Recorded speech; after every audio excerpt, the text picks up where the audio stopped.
The Buffalo Common Council Affordable Housing Task Force unveiling its initial recommendations to tackle the pressing issue of affordable housing in the city of Buffalo. We get so many people every week, I'd say at least once a week, who call and they're in rental houses that are subpar. There are four major points in the report. Buffalo's Fair Housing Law, which calls for recommendations to include updating the definition of source of income to align with the New York State Human Rights Law. Limited liability company transparency, which involves requiring LLC ownership disclosure. One of the greatest complaints that I have gotten in the last few years is about housing, the lack of housing, and then a lot of complaints about landlords who are not maintaining their property and then being very difficult at times to contact a person who is responsible for the property, especially when it's under an LLC.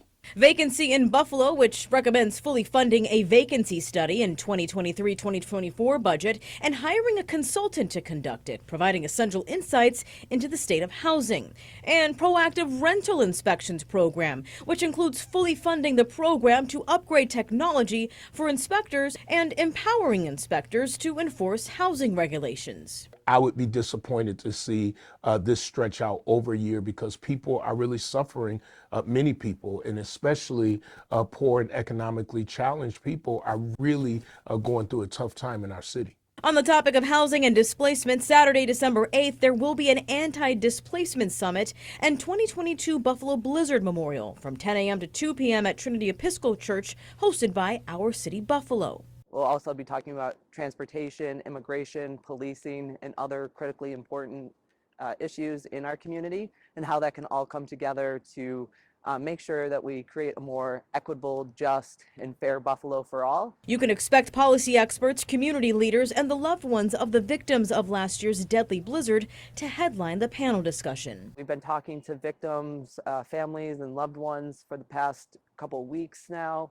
They are incredibly hurt and disappointed that no public official has held a vigil or a memorial to date.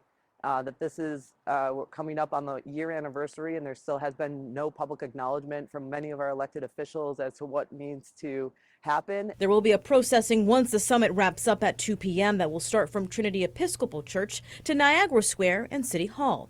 The entire summit is free, and there will be an interpreter and childcare. Fabin Casahoon, 7 News, Buffalo.